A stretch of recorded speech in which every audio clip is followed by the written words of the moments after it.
gotta watch 'em all. Pokemonth.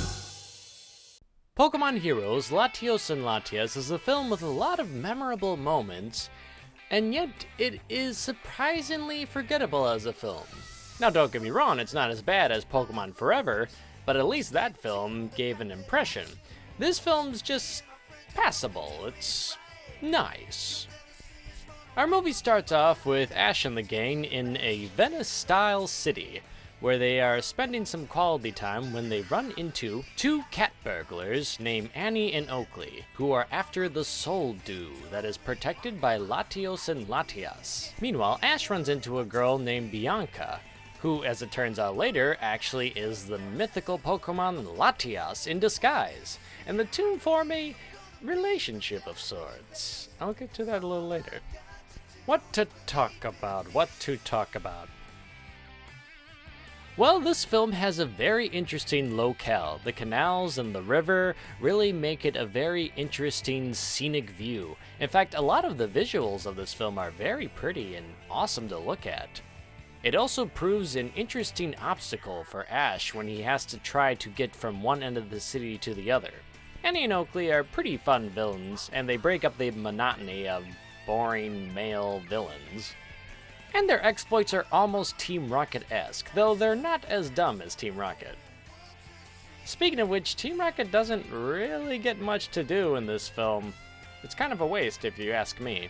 The CGI effects have definitely improved a lot from the last film.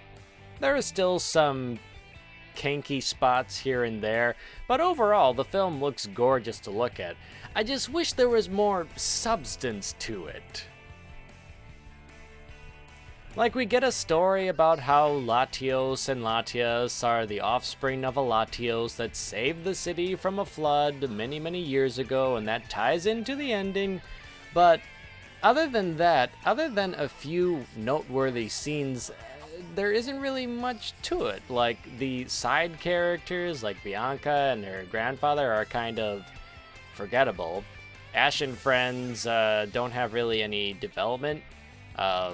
Probably the most interesting ones are Annie and Oakley, but Latios and Latias don't really have much going for them. Like, Latios is pretty serious, and Latias is very fun-loving, which is nice, it's just not really memorable.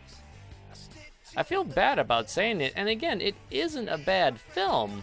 Like I said, this movie has a lot of memorable moments, in particular the ending. That one really stands out for a number of reasons, and for most Pokemon fans will probably know that reason very well. Not to spoil anything, but this is actually the first film where a character actually dies. The ending definitely makes the film. It really makes it stand out. The rest of it's just overall forgettable and not too interesting, unfortunately. Definitely give it a check, but I would just say rent it.